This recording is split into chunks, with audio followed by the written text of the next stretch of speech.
বিজেপির আমল এবং আমরা ভাগ হয়ে গেছি দোলক, এদিকে বাজায় ওইদিকেও বাজায়। এবং আসি আমরা ত্রিপুরার কংগ্রেস। আপনার কি মনে হয় কংগ্রেস কি আগে থেকে অনেক দুর্বল হয়ে আছে না শক্তি হয়ে গেছে? ত্রিপুরা হ্যাঁ, কেমনি বুঝা যায়?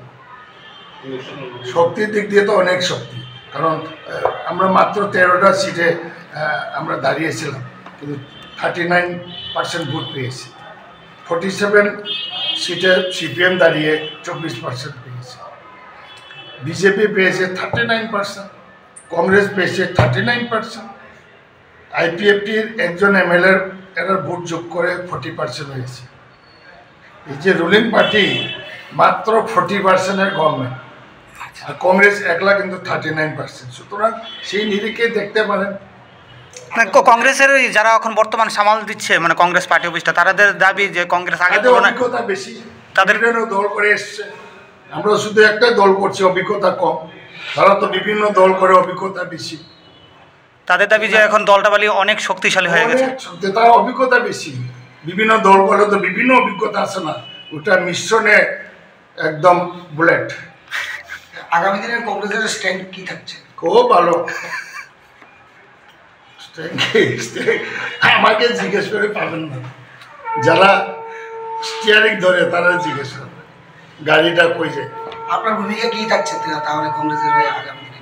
কোন আগামী অল ইন্ডিয়া না, এখানে ত্রিপুরা। আপনি যেহেতু ত্রিপুরাটাকে চালাচ্ছেন, ত্রিপুরাতে তো ভালোই হবে, কারণ যারা চালাচ্ছে, এই যে একটু আগে বললাম না, বিভিন্ন দল করে এসছে, তো বিভিন্ন অভিজ্ঞতায় সম্মিলিত শক্তি, ডেঞ্জারাস। আপনার ভূমিকা কি থাকছে? আপনার ভূমিকা আমরা পিছন থেকে ধাক্কা দেব। একদিকে ইন্ডিয়া জুটে রয়েছে, আর একদিকে এদিকে প্রাক্তন মুখ্যমন্ত্রী কংগ্রেসকে দোষারোপ করছে, সেই বিষয়টা আপনি কিভাবে দেখছেন? প্রাক্তন মুখ্যমন্ত্রী কুঞ্জ মানিক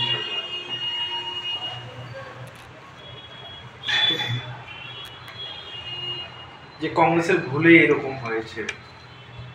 কংগ্রেসে ভুলে কেন? কংগ্রেসে ভুল কি? সিপিএমে ভুলে গেছে। এরা শক্তি নাই কিছু, 47টা দাঁড়ালো কেন? 50-50 দাঁড়ালেও গভর্নমেন্টে হইত, আমি মনে করি আর কি। এবার দেখছেন না বাই ইলেকশনের রেজাল্টটা। একদিকে দিল্লিতে আপনারা জুটে যাচ্ছেন, আর এদিকে মানে আপনাদের জোটের একটি দলই এরকম ভাবে, সেই জিনিসটা আপনি কিভাবে দেখছেন?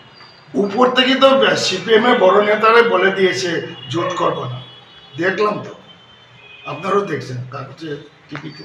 কিন্তু এদিকে তো আবার জোটের বৈঠকে থাকবো না, দেখা যাচ্ছে সিট শেয়ারিং না হলেও বিজেপি বিরোধী মঞ্চ হিসাবে তো আছে, সিট শেয়ারিং করতে হবে, তো এমন কথা।